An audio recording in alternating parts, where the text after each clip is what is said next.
बंशीधर महोत्सव के उद्घाटन के अवसर पर मंच पर विराजमान हमारे मंत्रिपरिषद के सहयोगी मंत्री श्री रामचंद्र चंद्रवंशी जी, पलामू के लोकप्रिय सांसद श्री बीडी राम जी, छतरपुर के माननीय विधायक श्री राधा किशोर जी, गढ़वा के माननीय विधायक श्री सत्येंद्र नाथ तिवारी जी, भवनाथपुर के युवा तुर्क विधायक श्री भानु प्रताप शाही जी, हुसैनाबाद के माननीय विधायक कुशवाहा शिवपूजन मेहता जी, डाल्टनगंज के युवा विधायक श्री आलोक चौरसिया जी, प्रमंडलीय आयुक्त श्री राजीव अरुण एक्का जी, पूर्व विधायक श्री आनंद प्रताप देव जी, गढ़वा के उपायुक्त श्रीमती नेहा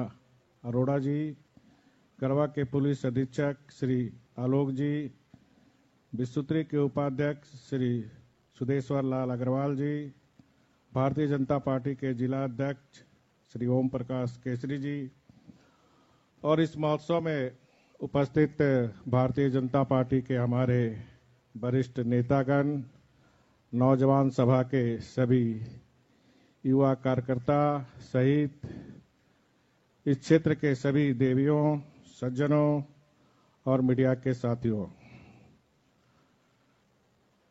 मैं भी इस नगर उटारी में मां राधा और कृष्ण का इस बंशीधर महोत्सव के से आशीर्वाद लेने आया था और मैं समझता हूं कि वो आशीर्वाद मुझे मिल चुका है।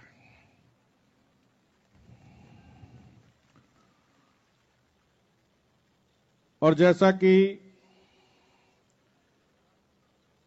इस बंशीधर भगवान की उत्पत्ति के बारे में हमारे पूर्व के वक्ताओं ने बताया और मैं समझता हूं कि आप सब यहाँ के स्थानीय लोग हैं, भाली भांति उस चीज से परिचित हैं। झारखंड में पर्यटन की अपार संभावना है। झारखंड प्रकृति के गोद में बसा हुआ प्रदेश है और मैं मानता हूं कि हम झारखंड के पर्यटन को विकसित कर दें तो हम झारखंड की किस्मत को बदल सकते हैं। इतनी संभावना है। हमारे पास अध्यात्म के, जिसे हम कह सकते हैं सांस्कृतिक टूरिज्म, चाहे बाबा बैद्यनाथ धाम हो, छीन मस्तिका की राजरप्पा का मंदिर हो, गुमला में अंजनी धाम हो और यहां बंशीधर का मां राधा कृष्ण का मंदिर हो। ये झारखंड में इको टूरिज्म, माइनिंग टूरिज्म, प्राकृतिक छटाएं, फॉल, डैम, जितना हमारे पास है, देश के किसी राज्य के पास इतनी फॉल और डैम नहीं है। और इसीलिए राज्य सरकार ने तय की जितने भी धार्मिक स्थान हैं हमारे, हम वहां हर जगह महोत्सव बनाने का कार्यक्रम करेंगे। और इसलिए आप देख रहे हैं राज्य गठन के 15 वर्ष बाद हर धार्मिक स्थल पर इस तरह का महोत्सव मनाकर, ये जो झारखंड के पास संपत्ति है, झारखंड के पास जो प्राकृतिक सौंदर्य है, जो सांस्कृतिक टूरिज्म है, उस टूरिज्म को हम देश दुनिया को बताने का काम करें। और इसी निमित्त जितने भी इस तरह के हमारे सांस्कृतिक टूरिज्म क्षेत्र हैं, मंदिर है, उनको विकसित करना और विकसित करके हमें दुनिया को बताना कि झारखंड सिर्फ खान खनिज संपदा से ही ना जाना जाए, झारखंड वन संपदा के साथ साथ प्राकृतिक छटाएं और सांस्कृतिक टूरिज्म से भी जाना जाए। और इसको ध्यान में रखकर हमारी सरकार ने पर्यटन उद्योग का दर्जा देने का काम किया कि इस पर्यटन उद्योग के माध्यम से हम इस राज्य में समृद्धि ला सकते हैं। हम इस राज्य में जो बेरोजगार नौजवान है उसको रोजगार दे सकते हैं, प्रत्यक्ष और अप्रत्यक्ष। और इस सोच के साथ हमारी सरकार इस पर्यटक स्थल को विकसित करने का काम कर रही है। अभी जैसे आपके सांसद ने ये बात बताई कि इसे मथुरा और वृंदावन, आप देखते हैं कितना फॉरेनर उस पर्यटन स्थल पर आते हैं। तो हमें इस बंसीधर, जिसका आज मैं घोषणा करता हूं, नगर उटारी से बंसीधर नगर, और कल से ही जिला प्रशासन बोर्ड बनाकर कल से ही इसका नाम हम बंसीधर नगर का नाम से जाने। ये प्रक्रिया यहां के उपायुक्त करेगी। तो इस बंसीधर नगर को भी हमें मथुरा और वृंदावन की तर्ज पर इसे विकसित करना है, जहां 32 मन का सोना से मां राधा और कृष्ण का ये मंदिर दुनिया को पता हो। और इस पर्यटक स्थल से हम सिर्फ रोजगार ही नहीं देंगे, इस पर्यटक स्थल अगर विकसित हुआ तो इस देश को विदेशी मुद्रा भी आयत होगा। जिस तरह मथुरा और वृंदावन को विदेशी पर्यटक आकर वहां विदेशी मुद्रा इस भारत को बढ़ाने का काम करता है, तो इस बंसीधर शहर को भी, जो एक पवित्र भूमि है, इस पवित्र भूमि को भी मथुरा और वृंदावन के तरह पवित्र भूमि बनाकर हमें दुनिया में एक पर्यटक स्थल के नाम से दुनिया, देश, राज्य जाने। आने वाले समय में इस क्षेत्र को हम डेवलप करेंगे, ये मैं आपको आश्वस्त करना चाहता हूं। दूसरा, आपके विधायक जी ने जो एक मांग की कि अनुमंडल बनने के बाद भी यहां सिविल कोर्ट नहीं है, तो मैं आपको आश्वस्त करना चाहता हूं कि आने वाले समय में यहां सिविल कोर्ट स्थापित होगी, ताकि हमारी यहां की जनता को किसी प्रकार की परेशानी ना हो। पानी पलामू और गढ़वा में बहुत बड़ी समस्या है। कभी कभी प्राकृतिक भी धोखा देने से पलामू और गढ़वा के लोग बरसों अकाल से प्रभावित आप रहे हैं। और इसी को ध्यान में रखकर हमारी सरकार लगभग 4,000 करोड़ रुपए का डीपीआर करीब करीब कंप्लीट हो गई है। मई में हम फिर आएंगे, जो सोन नदी से पाइपलाइन देकर पलामू और गढ़वा को नाम सिर्फ सिंचाई के लिए बल्कि पीने का पानी की भी व्यवस्था उसके माध्यम से करेंगे, ये मैं आपको आश्वस्त करना चाहता हूं। अभी राज्य सरकार 1,000 करोड़ रुपए की, जिसका हम मई महीने में शिलान्यास करेंगे, किसी गांव से छोटी छोटी योजनाएं, गांव में शुद्ध पेयजल पाइपलाइन ले जाने का काम, उसका भी लगभग डीपीआर बन चुका, टेंडर हो चुका। आने वाले समय में हम लोग ने तय किया 2020-21 तक झारखंड का कोई ऐसा गांव नहीं रहा है जहां हम पाइपलाइन देकर घर में शुद्ध पेयजल पहुंचा सके। एक प्लानिंग करके हम इस राज्य को विकसित करना चाहते हैं। और मेरा व्यक्तिगत मानना है, अगर हमें राज्य का विकास करना है तो हमें गांव का विकास करना होगा, गांव में रोजगार की सुविधा देना होगा। इस पलामू गढ़वा से बड़े पैमाने पर हमारा नौजवान नौयुवतियां पलायन करते हैं रोजगार के लिए, और इसीलिए हमारी सरकार ने तय की कि अगर हमें गांव के जीवन में बदलाव लाना है तो हमें लघु उद्योग, मध्यम उद्योग, ग्राम उद्योग इस झारखंड में जाल फैलाना होगा।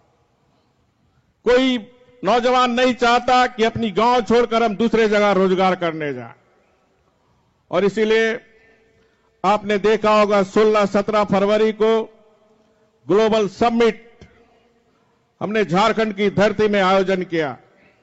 हमें इतना भरोसा नहीं था कि इतना सफल होगा।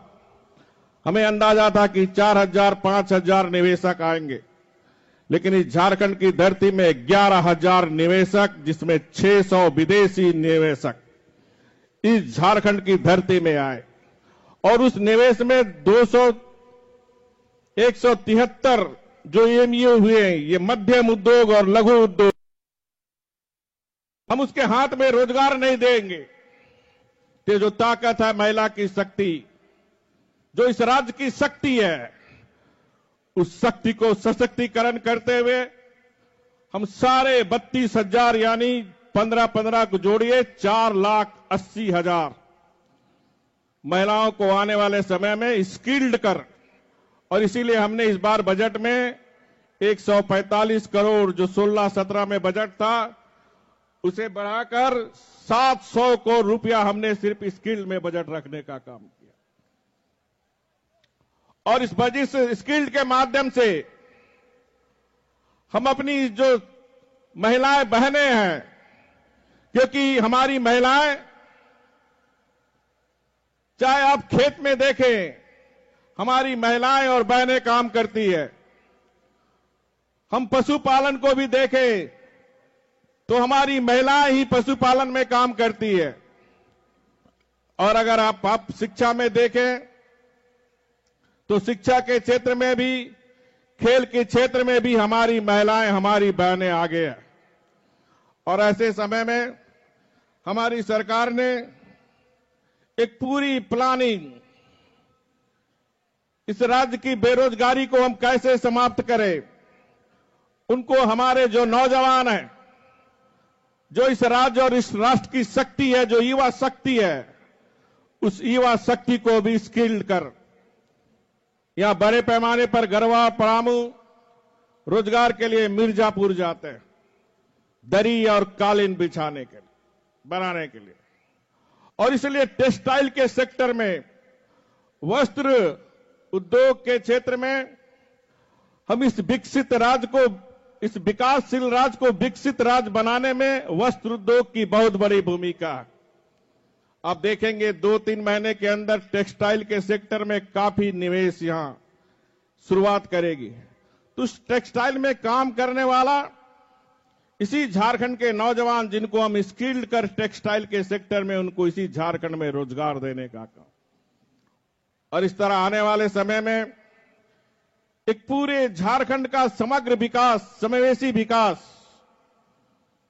क्योंकि मैं मानता हूं जब तक व्यक्ति का समृद्धि नहीं होगा, ये राज्य समृद्धशाली नहीं हो सकता।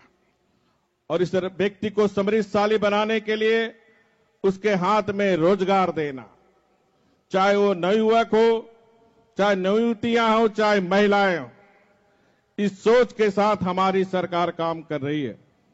मेरा आप सबसे अनुरोध होगा कि आप टोटल पूरा झारखंड, हम एक स्वर में इस झारखंड को विकसित राज्य बनाने में एक एक व्यक्ति को सहयोग सरकार और शासन को करने की जरूरत है। आज के दिन मैं यही अपील करना चाहता हूं, साथ ही साथ ये पलामू और गढ़वा क्षेत्र में जो माओवादी से भी मैं अपील करना चाहता हूं कि लोकतंत्र के मुख्य धारा में शामिल हो। बंदूक किसी की जान ले सकती है, बंदूक किसी की जान वापस नहीं कर सकती। इसलिए हम भी व्यवस्था बदलना चाहते हैं। और अगर आप कानून को चुनौती दोगे, हमारे विकास के काम में अवरोध करोगे, तो कानून का जवाब कानून से आपको मिलेगा। कानून के हाथ बहुत लंबे हैं, कहीं भी रहोगे खोज के निकालेगी सरकार हमारी।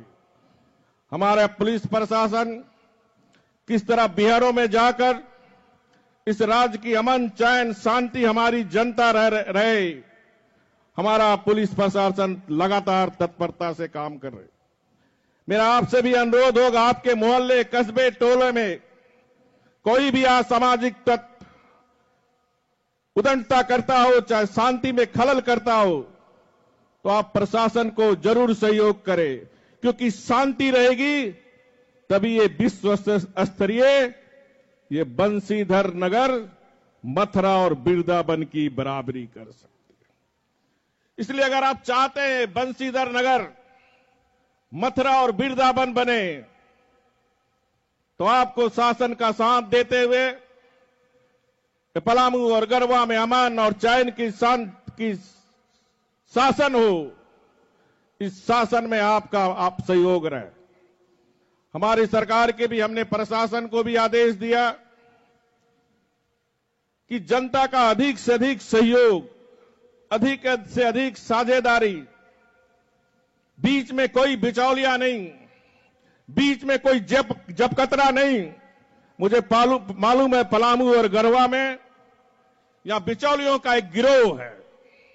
मेरे शासन में कोई बिचौलिया और जबकतरा का दाल नहीं गलेगा। शासन जनता के पास सीधे जाए, जनता की समस्याओं को सीधे सुने, और कोई भी बिचौलिया इस तरह के धंधे करते हैं जो गरीब को ठगने का काम करते हैं, उनको जेल भेजने का काम करे, क्योंकि ये बिचौलिया से हमारी जनता परेशान है, ये जबकतरा से हमारी जनता परेशान है, जिसका बहुत सारे पैसे, चाहे वो विकास की योजनाएं हो, चाहे अन्य योजनाएं, ये सारे पैसे उन बिचौलिया के खाते में जाते हैं।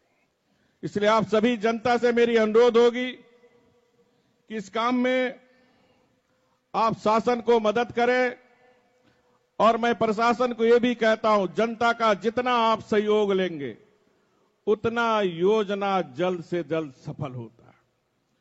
इसलिए योजना सफल हो, इसमें प्रशासन अधिक से अधिक जनता का सहयोग ले, जनप्रतिनिधि का सहयोग ले, और मिलकर एक टीम झारखंड, जनता, शासन और शासक मिलकर आने वाले 3-4 वर्ष के अंदर हम झारखंड को एक विकसित राज्य श्रेणी बनाएं, और आने वाले 8-10 साल के अंदर मैं दावे के साथ कह सकता हूं, देश नहीं दुनिया के जो विकसित राज्य देश है, विकसित देश के बराबरी में झारखंड आ सकता है।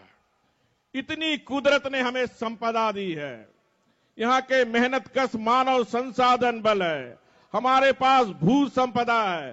कोई कारण नहीं कि दुनिया के विकसित देश के गिनती में झारखंड आए, और इसलिए इस विकसित झारखंड बनाने में, समृद्ध झारखंड बनाने में, स्वावलंबी झारखंड बनाने में झारखंड की जनता से मैं इस महोत्सव के अवसर पर अपील करना चाहता हूं, और आपको ये आश्वस्त करना चाहता हूं, ये जो बगल में शिव जी की मंदिर है, इसको भी आने वाले समय में हम विकसित करेंगे। जितने भी सांस्कृतिक टूरिज्म क्षेत्र है, सारे क्षेत्र को हम विकसित करेंगे। मैंने फिर कहा, पर्यटन के क्षेत्र में भी अधिक से अधिक लोग को रोजगार मिल सकता है, अप्रत्यक्ष रोजगार भी मिलता। हमारा गरीब को, कोई ठेला वाला, कोई चाय बेचेगा, कोई आलू चाप बनाएगा, कोई पकौड़ी बनाएगा। इस तरह गरीबी को समाप्त करना, इस सोच के साथ हर सेक्टर में हमारी सरकार काम कर रही है, और ये हर सेक्टर में काम करने के लिए इंफ्रास्ट्रक्चर बहुत जरूरी, रोड कनेक्टिविटी, एयर कनेक्टिविटी। कल ही हम लोग ने 70 साल के बाद दूसरा राष्ट्रीय अंतर्राष्ट्रीय एयरपोर्ट का एमयू भारत सरकार के साथ की, जो 2 साल में देवघर अंतर्राष्ट्रीय स्तर का एयरपोर्ट बन जाएगा। उसी तरह 5 एयर कनेक्टिविटी जो पलामू, हजारीबाग, जमशेदपुर, दुमका, इनका भी 6 महीने के अंदर काम शुरू होगी, क्योंकि निवेशक काफी आ रहे हैं, उनके पास समय कम होता। अगर किसी जिले में वो निवेश करे तो उन्हें आने जाने में किसी प्रकार की दिक्कत ना हो, तो एयर कनेक्टिविटी पर भी हमारी फोकस है। रोड कनेक्टिविटी, रेलवे कनेक्टिविटी, के लिए भी हमने भारत सरकार के साथ झारखंड सरकार एक एमयू बनाकर जो झारखंड की लंबित रेलवे प्रोजेक्ट है उस पर जल्दी से काम हो और नई परियोजना हम ले, तो रेलवे विभाग के साथ भी हम लोगों ने एक एमयू बना के काम कर रहे हैं। तो हर सेक्टर में हमारी सरकार काम कर रही है। 6 अप्रैल को आदरणीय प्रधानमंत्री जी साहेबगंज पधार रहे हैं, जहां बरसों से लंबित था गंगा पुल। 2000 करोड़ का गंगा पुल का शिलान्यास आदरणीय प्रधानमंत्री जी के हाथों संपन्न होगा। उसके साथ साथ वहां एक बंदरगाह भी, एक पोर्ट का भी शिलान्यास हम लोग करने जा रहे हैं, ताकि पोर्ट के माध्यम से भी व्यापार बांग्लादेश, म्यांमार देश तक झारखंड से हो। इधर बनारस भी आप पोर्ट के माध्यम से जा सकते हैं व्यापार करने। इसके साथ साथ ये जो उद्यमी सखी मंडल है, हमने बजट में घोषणा की थी 1 लाख महिलाओं को हम स्मार्टफोन, कैशलेस झारखंड, जो हमारा प्रधानमंत्री जी का सपना है, डिजिटल इंडिया, कैशलेस इंडिया, उस सपने को पूरा करने के लिए 1 लाख हम अपने उद्यमी सखी मंडल को फ्री स्मार्टफोन देने का काम 6 अप्रैल पंडित दीनदयाल उपाध्याय की जयंती जी के अवसर पर प्रधानमंत्री जी के हाथों उस दिन 500 महिलाओं को हम लोग स्मार्टफोन देने का काम करेंगे। इसके साथ ही साथ साहेबगंज के कोर्ट को सोलर के द्वारा इंडिया में पहला खूंटी, वो भी प्रधानमंत्री जी 2 अक्टूबर को खूंटी में आके किए थे। सेकंड साहेबगंज, ये भी देश का पहला कोर्ट, दूसरा कोर्ट जो सोलर के द्वारा चलेगी। इस तरह हमारी सरकार पूरे झारखंड के समावेशी विकास, स्पर्श विकास में हमारी सरकार किसी पंथ, जात, संप्रदाय से भेदभाव नहीं। जो हमारा प्रधानमंत्री जी का सपना है, सबका विकास, सबका साथ। और इसीलिए जो हज हाउस, जो पिछली सरकार में उस हज हाउस में भी घोटाला कर उस हज हाउस को भी 2 अप्रैल को माननीय राष्ट्रपति जी आ रहे हैं, 67 करोड़ का हज हाउस हम कटरू में उनका भी शिलान्यास करेंगे। इसके साथ साथ बंग भाषियों के लिए एक रविंद्र भवन जो 132 करोड़ रुपए का, वो रविंद्र भवन का भी शिलान्यास आदरणीय भारत के राष्ट्रपति माननीय प्रणब मुखर्जी के हाथों संपन्न होगा। इस तरह हमारी सरकार समाज के हर स्तर तक, हर लोग तक विकास पहुंचे, उस सोच के साथ हमारी सरकार काम कर रही है। इतना ही कहकर मैं आप सबको नए साल जो अप्रैल 1 से शुरू होगी, नए साल की शुभकामनाएं देते हुए, रामनवमी और सरहुल की ढेर सारी शुभकामनाएं देते हुए, रामनवमी का पर्व राम का और हनुमान का भक्ति का पर्व है। राम हमारे लिए आदर्श है, तो पर्व को शांतिपूर्ण ढंग से मनाते हुए, वो पर्व हमारा है। पर्व में मैं मानता हूं, बार बार लोगों से अपील करता, अपना पर्व में कोई पहरा नहीं होनी चाहिए, कोई पुलिस की व्यवस्था ज्यादा नहीं होनी चाहिए। हमें स्वयं अनुशासित होकर अपने इस रामनवमी पर्व को मनाएं, सबके साथ मिलकर। भगवान राम ने यही संदेश दिया कि सबको सब अपना है, और इस अपने के भावना से रामनवमी महोत्सव भी आप धूमधाम मनाएं, सरना महोत्सव भी धूमधाम मनाकर जो हमारे देवी देवता ने हमें संदेश दिया, प्रेम, भाईचारा, जो राधा कृष्ण ने भी संदेश दिया, प्रेम का संदेश, तो प्रेम का संदेश, भाईचारा का संदेश, इस सौहार्दपूर्ण वातावरण का संदेश पूरे झारखंड में झूमे। इन्हीं शब्दों के साथ बहुत बहुत धन्यवाद।